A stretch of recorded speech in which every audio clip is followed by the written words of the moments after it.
So respiratory system was shared um, in the 20 hour. So we'll be passing that by and moving into the digestive system.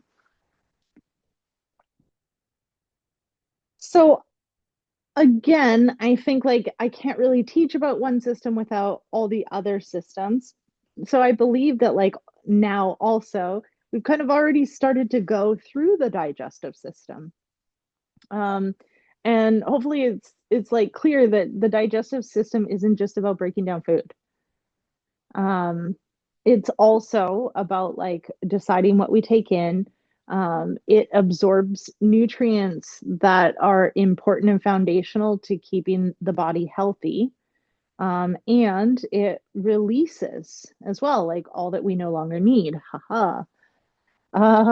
So as a yoga is science perspective, the digestive system really is about like how we take in life, how we process our experiences, how we decide what nourishes us, and how we let go of what no longer serves us. Again, how we do anything is how we do everything. So, from a digestive perspective, this isn't just bringing in food and then, pooping out the waste. This has a lot to do with like our mental digestion as well. I was talking yesterday about like, what if, every time you watch TV, it's like violence, which, to be honest, like, I used to be super obsessed with horror movies. That was like my thing. Ever since I was little, I mean, I was allowed to watch Nightmare on Elm Street and Jason and Pinhead and like all of them. And I loved them and it never really freaked me out. And then, the next level was like Hostel and I mean Final Destination. What was the one Jigsaw Saw? Like things just went to like full on gore. But like also I loved it. I actually loved that kind of gore. Well, maybe not that kind of gore, but gore at work. The messier, the better. I thought it was like a really cool experience. I bragged about the kind of things that I saw at work. Um, and at some point, I actually watched there's so many things that are important to my awakening. And then there's some things that I remember more than others. And I remember watching a documentary called Decoding Deepak. And it was about Deepak Chopra. It was a documentary made about him from his son. And I mean, basically, he's like this guru to the stars, but like he's also just a normal person. He gets like this monkhood and he's supposed to give up his phone for the day, but he takes like a fake phone and then he gives them the fake phone and then he's on his phone the whole time anyways. Like this guy as like being indoctrinated without actually like receiving basically like an honorary monkhood, can't even stay off his phone for like a matter of hours. Anyways, he was an emergency room physician before he was a guru to the stars.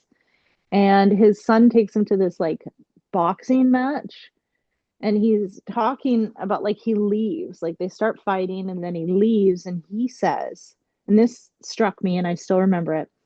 It reminds me of when I was, and I'm not saying it like word for word, but just like rephrasing. Um, it reminds me of when I was an emergency room doctor, and the nurses and I would stand at the trauma room door just waiting for the next accident to walk in. Um, we're basically getting off on other people's suffering. At that point in my life, it hit pretty deep because I was always the one joking, like 5 car pile up. Let's like, let's get some good stuff coming in, which like essentially was not good for the people experiencing it. And I recognized as I was like diving into the chakras and yogic philosophy that I was definitely out of balance in my solar plexus chakra. Um, like exceedingly. But overall, I remember learning that people that were imbalanced in the solar plexus chakra really shut down the heart chakra. and emotionally, we're emotionally blunted as well. Um, and that basically they were adrenaline junkies.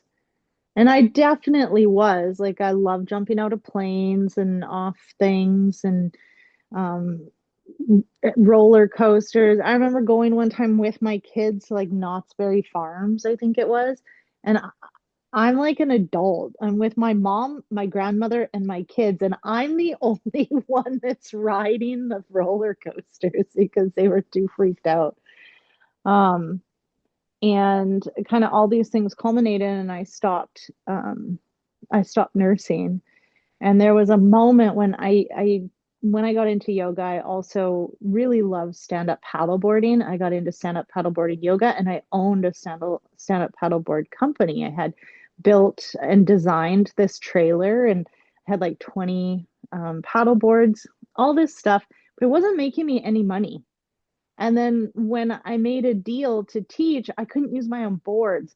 So I had this whole setup, which was amazing, but like it cost me a lot of money and I was making no money off of it. So as a good business, woman, I needed to sell what I had. So I put the trailer up. I was asking 20 grand. I thought it might be a little on the expensive side, but it was a trailer, 20 paddle boards, everything you need.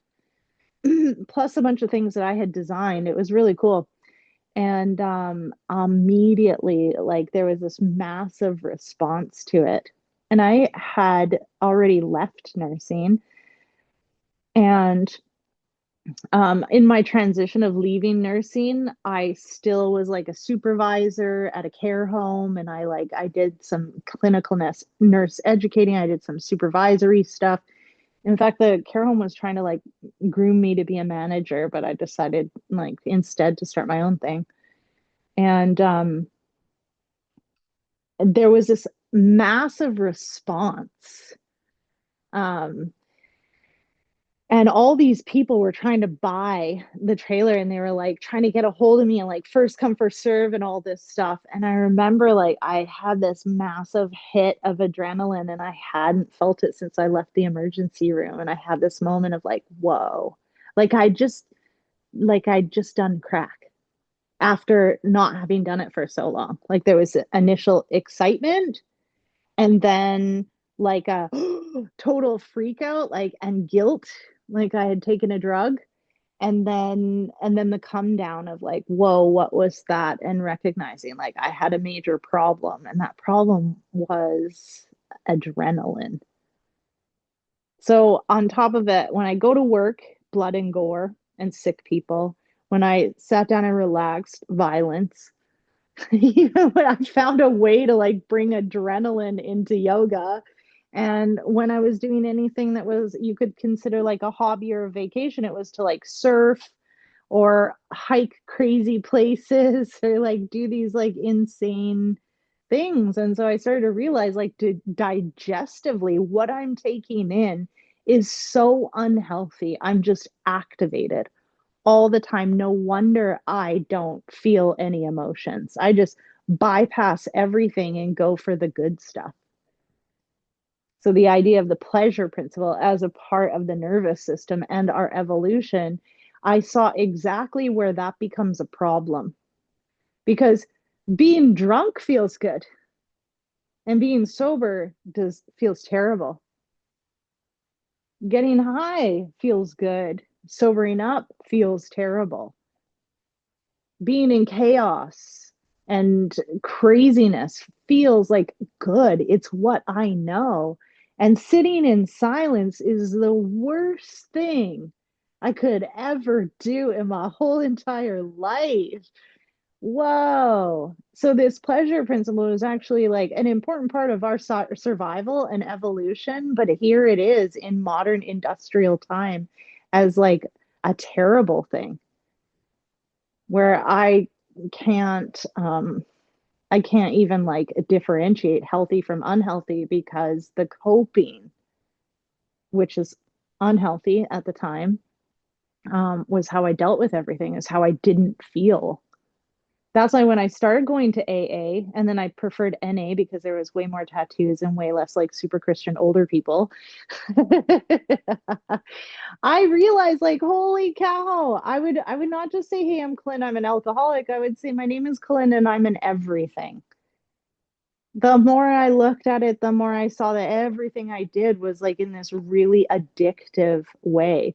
And what I came up with was like also just trying to like not do these things is not healthy. We call in AA, you call it dry drunking. That's when somebody stops drinking, but they're still like super addictive in their personalities. They're still like having sex with new members and like go to an AA meeting. Guess what they're doing? Drinking pots and pots of coffee at 9 p.m. at night and eating freaking donuts and sugar. Excuse me, what is happening here? You're like judging me for a relapse and you're actively addicting in the meeting, but you're sober for 30 years and I'm just like don't know and I'm a young buck. Oh my gosh, the hypocrisy was so massive. And so what I came up with, which was an easier way for me to deal because I felt like I was taking advice from people that didn't take their own advice. And yoga taught me a lot was like I'm just going to replace my addictions with other addictions that are healthier. And then when it was reframed into these are coping mechanisms, well, damn. Then I didn't feel so guilty that I ran every day. How I coped, instead of saying I was addicted to running, how I coped was running. How I coped was walking. How I coped was like instead of drinking, I mean, I would definitely say I drink a lot of coffee. So, Bia, like you're like, oh, 1 cup. I'm like, that I start with a pot.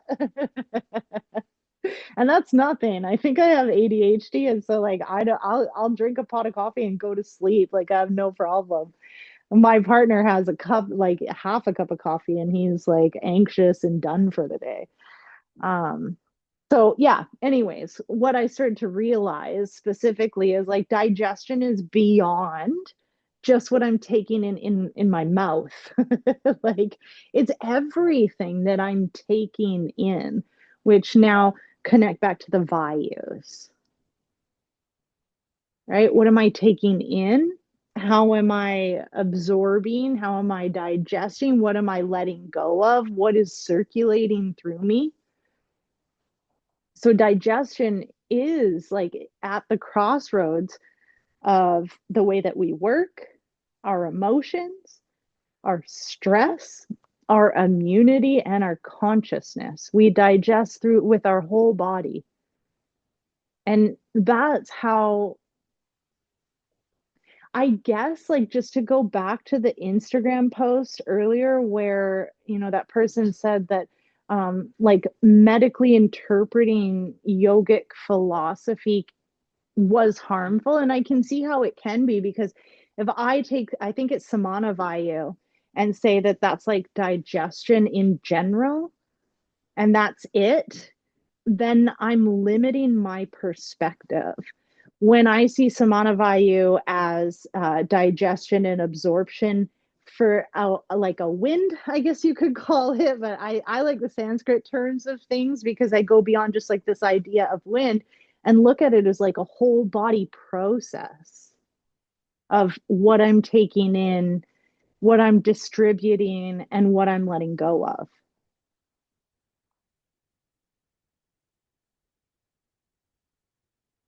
So in Sanskrit, in yogic philosophy, there is digestion is governed by our Agni, also our solar plexus or our inner fire.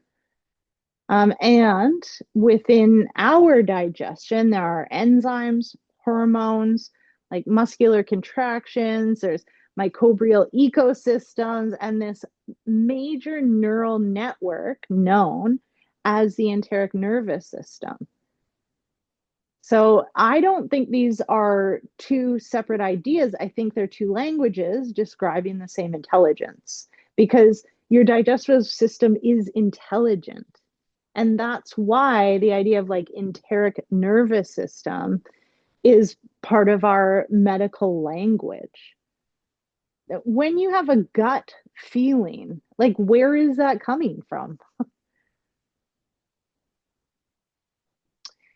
So when our digestion is supported and healthy for our bodies, we feel better, right? Like once it's interesting because there's a whole research section community on like the bugs in our gut and how like they become addicted to sugar, and then when we cut them off of sugar, they scream for more sugar, and there's like reactions that happen in the physical body. um let's say if we're on a sugar detox or whatever that is, or a caffeine detox, because those in my experience are terrible, they're painful. My whole body hurts. Like I think I'm detoxing off of heroin in comparison, and it's coffee. So why does it hurt so much in my whole body when I'm not drinking coffee? What is that? And so also there's been a lot more kind of research done on mental health disorders and digestive systems. So one that I read, I think from the holistic psychologist, was I can't remember, it was bipolar disorder and then another one that they were saying were directly linked to metabolic disorders and the way that glucose was digested, et cetera, et cetera. What? I showed my partner, like, look at this. And he himself, in the eating once per day, has like shifted so much in his own mental health just from making this one change.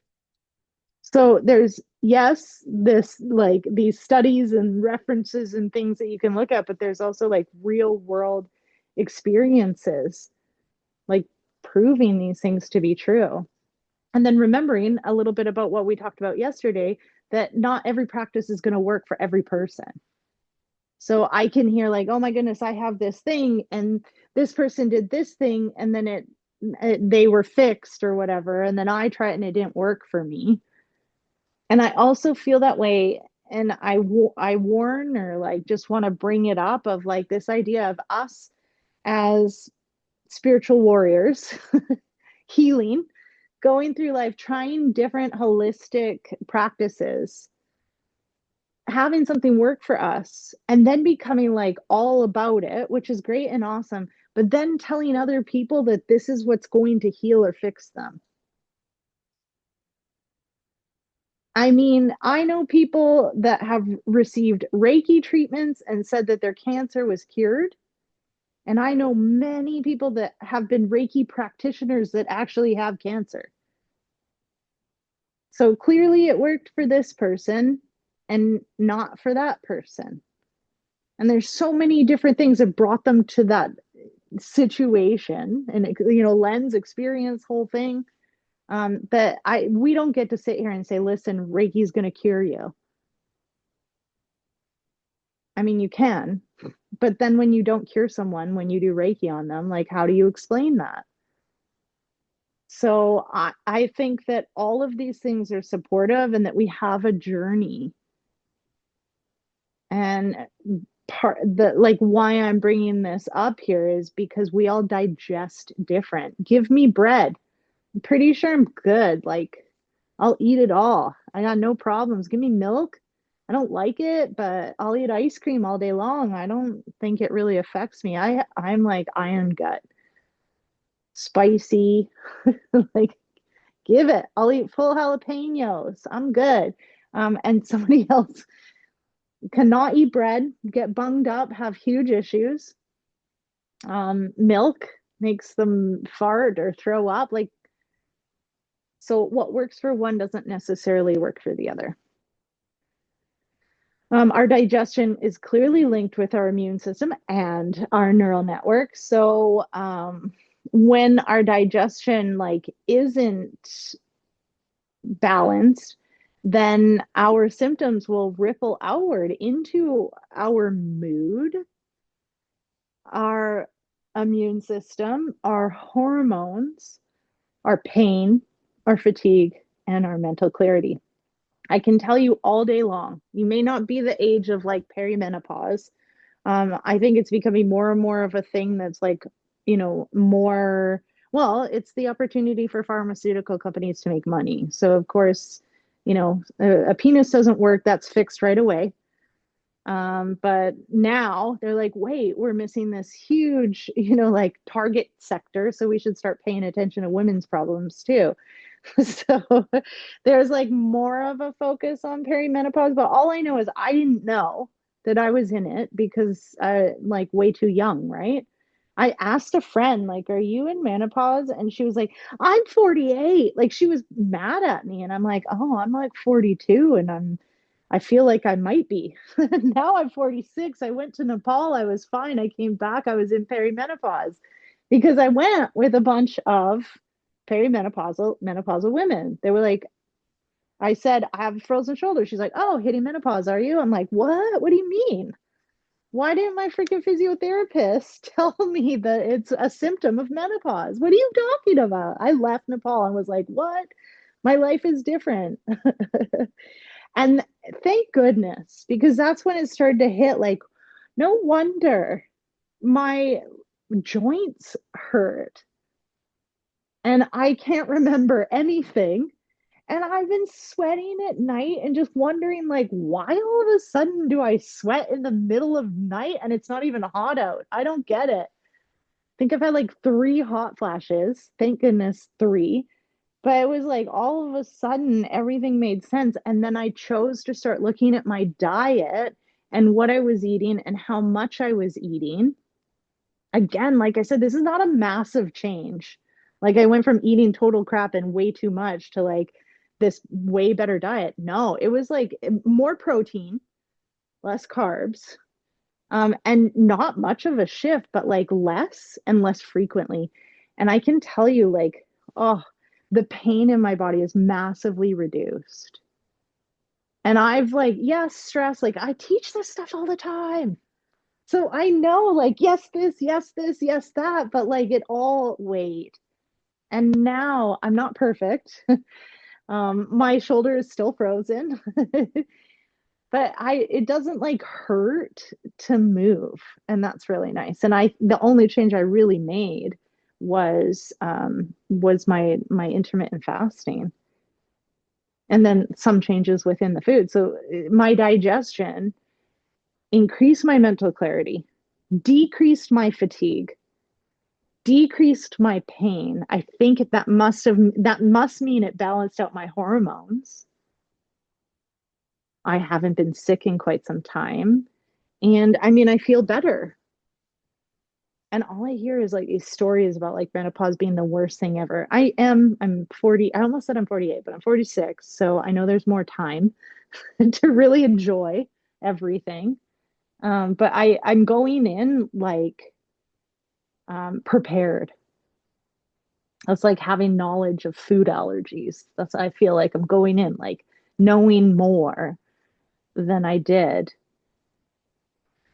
So, the anatomy of the digestive system includes the mouth and salivary glands. That's where digestion starts. Digestion starts by putting things in the mouth and then the mechanical chewing of things. And then there's glands within the mouth, under the tongue, and in the back of the throat. The under the tongue start to shoot out amylase, which starts to help break down the food, goes down the esophagus and into the stomach where it's kind of like the food is broken down into from hydrochloric acid and like starts to really break down, then moves into the jejunum or the start of the small intestine where a lot of nutrients are absorbed, and then it moves throughout the small intestines, right? That's the bunch of them that span over many many meters, and within the small intestines is a big absorption process going on and then moves into the large intestines. So what's really important is that again, with fluid balance, so immune system and nervous system, hormones, all of that stuff, Water is pulled in to the large intestines and the rectum, which is right at the very end of the large intestines, at the end of the colon. Um, and that water being pulled in to this like bolus of food that's now become like whatever it's become, will be either more watery or less watery depending on how much water I'm taking in. And then the fiber is really important for drawing the water into the bowels to make it so that our poop isn't just like a hard cat turd.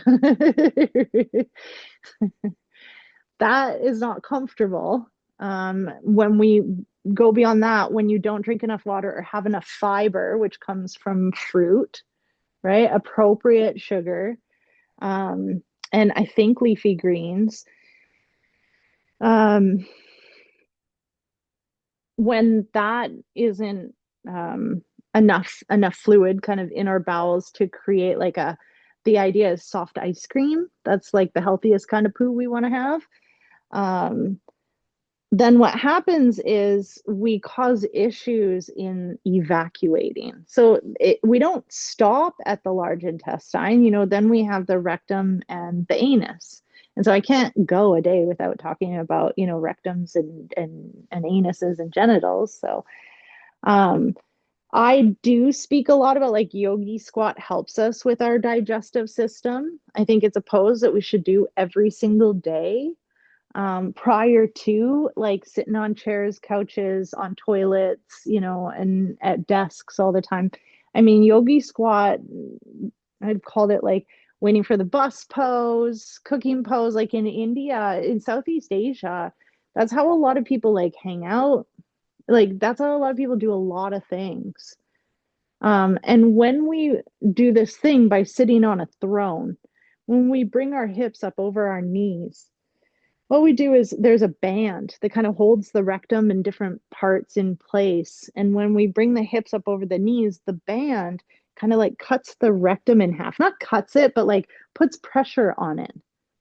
And so what happens is now the rectum full of stool is like it's kind of cut off.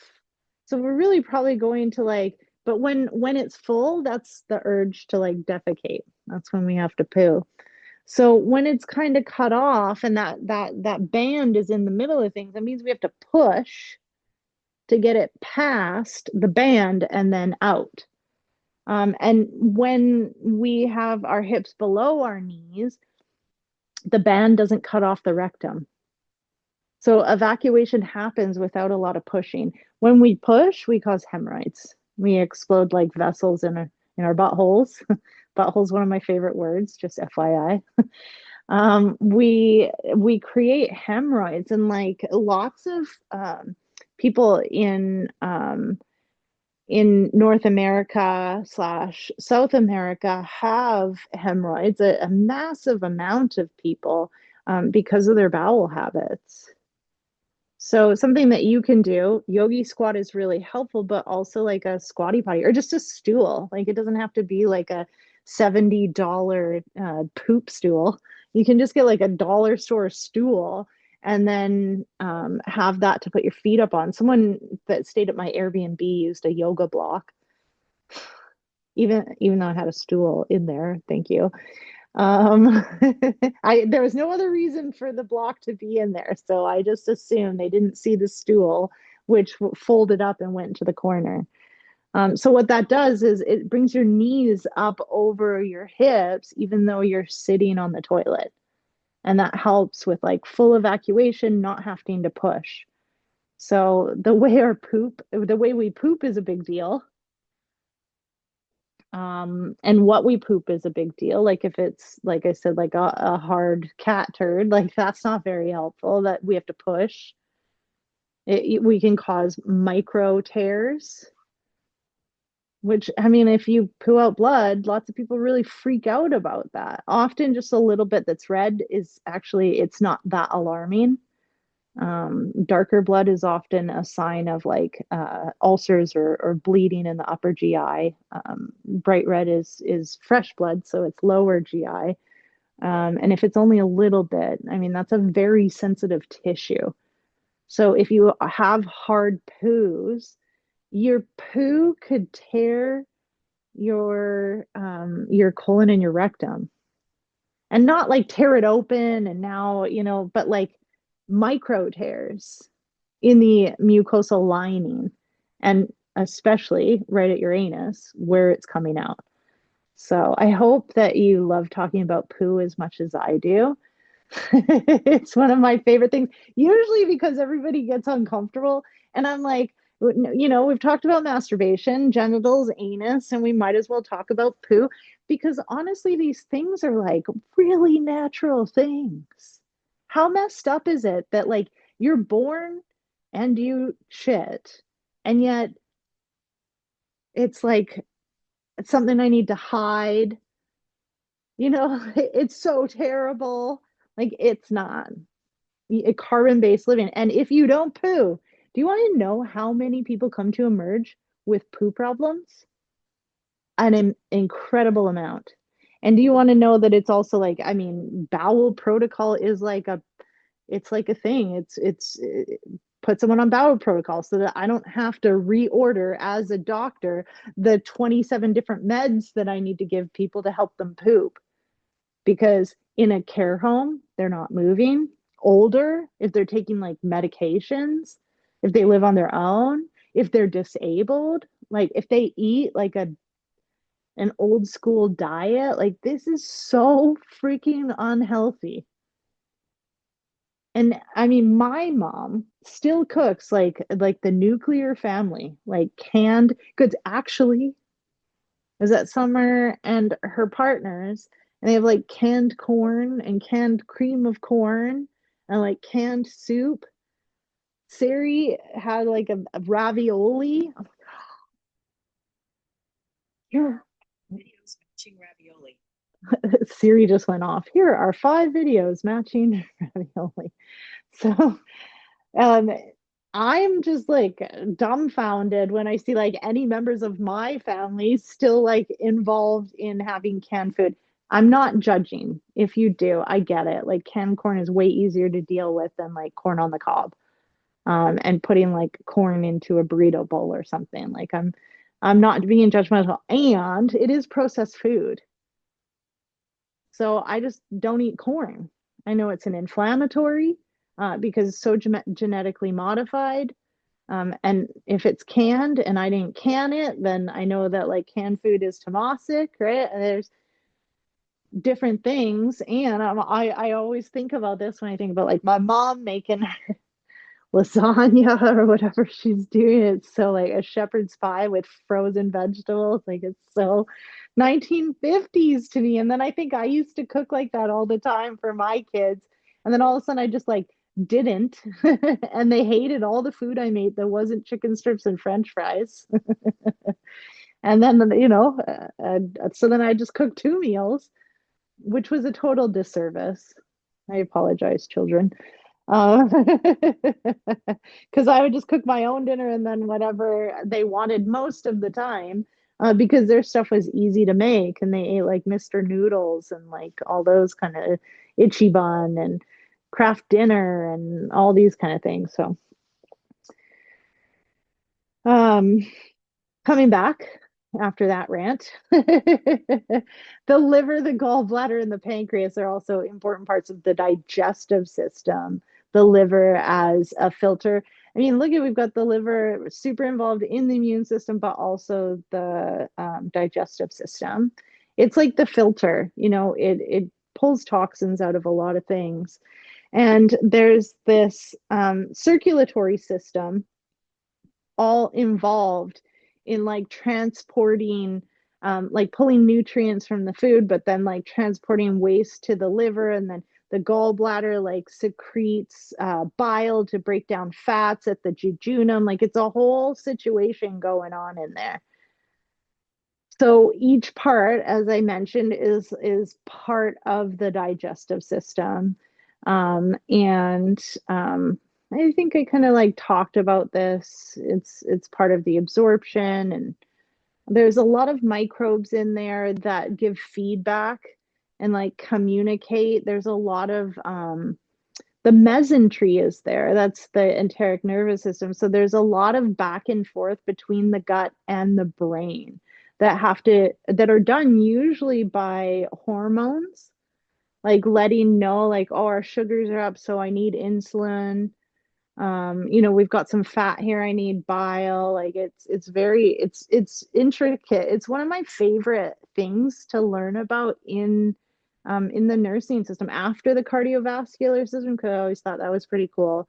I am blown away by the digestive system and all the things that kind of like have to work in order for us to like poo. And then on top of it, like I just add in some alcohol with this liver that's like amazing and so important. Like we can't live without a liver. And the regeneration process of the liver. Like it's the only organ I think that will replace its entire self every 7 years or something. Yeah, it's pretty cool. I could give a chunk of my liver to somebody, and that chunk, it has to be, I think, like one third, maybe. I can't remember all of this, but I could give a chunk of my liver to somebody else, and that chunk will grow into a liver in the other person. That's how amazing and reproducing the liver is. It's like one of the only organs that is so important but so regenerative. This is how people can have like cirrhosis and then not, hepatitis and then not. So it's pretty neat. From a yogic lens, digestion isn't about perfection, it's about rhythm, adaptability, and relationships.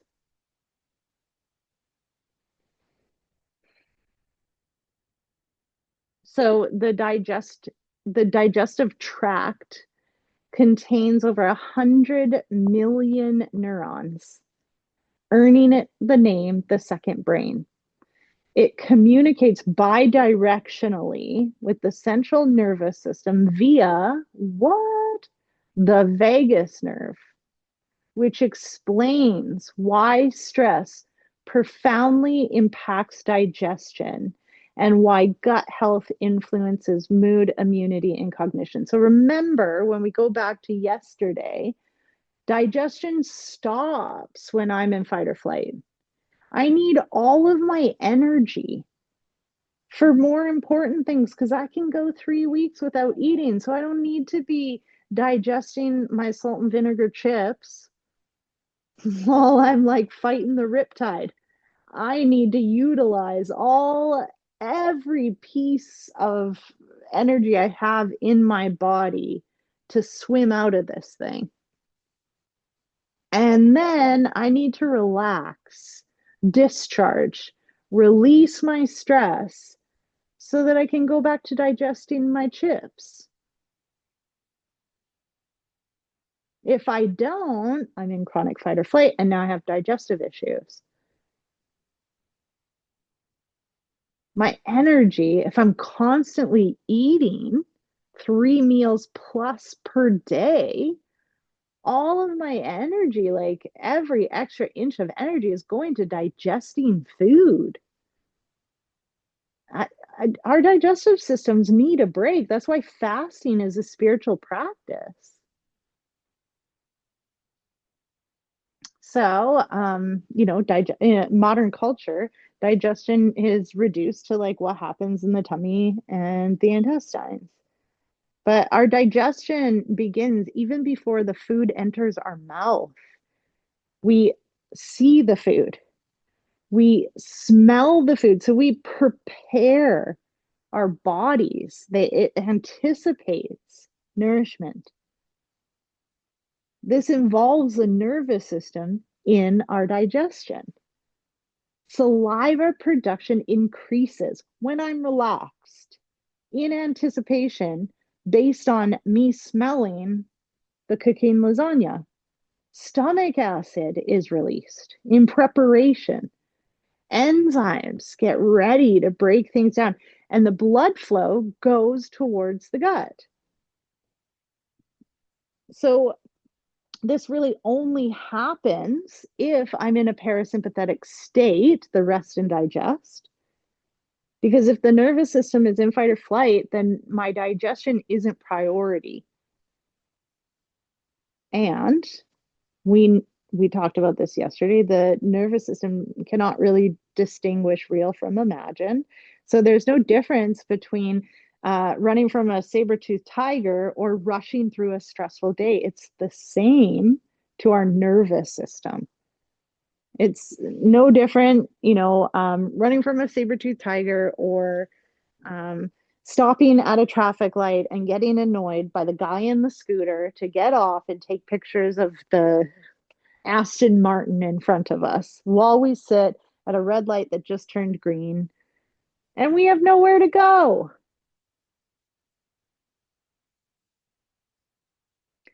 You cannot out supplement a dysregulated nervous system. So while a lot of personal trainers and coaches out there focus on like drinking more water, taking supplements, and then working out like after a whole day of work and doing this and doing that as a regulation, it's making things worse. The best thing that we can do for our people is to support them in finding regulation first and foremost. In a fight or flight reaction, the blood is shunted away from the gut, the enzyme production decreases, the motility is altered. So, this is why chronic stress looks like bloating, constipation, diarrhea, inflammation, or like malnutrition, which is impaired nutrient absorption. Regulation restores digestion.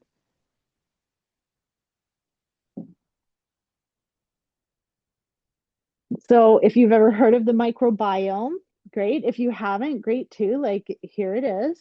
There's a whole like ecosystem happening in your digestive system, in your intestines. Um, our gut is connected to our immune system and our nervous system. The gut houses trillions of microbes, over 100 million neurons, as I mentioned earlier, that aid in digestion, that also regulate immune responses and influence neurotransmitter production. So, this, I don't know if you've ever heard about like cortisol, causing bloating. Corticosteroids are not helpful other than acutely. Chronically, this is causing a huge issue. And that issue is related not only to disease, but like our digestion. Approximately 70% of immune tissues reside in the gut. This enteric nervous system can function independently of the brain and the spinal cord, yet communicates constantly with it via the vagus nerve. So, this two-way communication explains how all of these things are affected, but also how digestive issues can contribute to depression. Poor digestion often reflects unresolved stress or emotional overload. This is not how he explained it in med school. He just said people that have gut issues have head issues, is basically how he said it, and vice versa. The gut does not just digest food, it interprets safety. So also, we don't digest well on either end of things if we don't digest our emotions, right? There's a taking in, an assimilation, an integration, and then either expression or elimination, whatever you want to call that. So, how we deal with our emotions has to do with our digestion as well. So, those chronic stress hormones will redirect blood flow away from the digestive organs towards the muscles in the heart. And this can actually cause some impairment with our stomach acid production, our enzyme secretion, our gut motility, the permeability to like be able to pull the nutrients from food.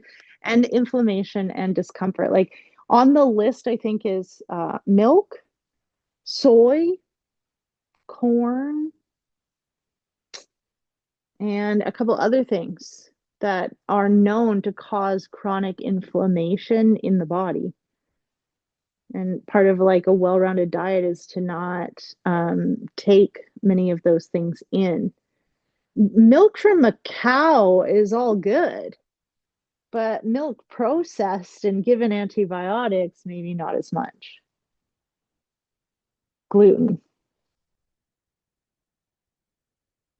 yes, also like huge inflammatory. So when we look at this, it's quite interesting. I mean, we want to blame pathology, but it's often function that's the issue. So yoga addresses not by fixing like digestion directly, but restoring the conditions in which digestion can occur. So if we can get people into a regulated state, and we get people into, that's like kind of an attachment of like caregiving, or the fact that what I do is, like inf- affects you. But more about like if I can demonstrate that, and then other people have the opportunity to do the same. So by creating a safe space and maybe a more chill class, I actually support someone in digesting better, even if they hated it the whole time. So yoga also, like what we do within yoga helps because the twists help with digestion. The diaphragmatic breathing helps not only with vagal tone, but also um, regulation. Forward folds, big deal. Stretch the hamstrings, which are directly related to the connected to the nervous system, help to calm us. Like a lot of things that we do in yoga when it's not like aerobic power vinyasa supports the nervous system, the immune system, the digestive system. It increases circulation, it stimulates tone, and it supports peristalsis, that consistent contraction of the digestive system, always heading from stomach to anus.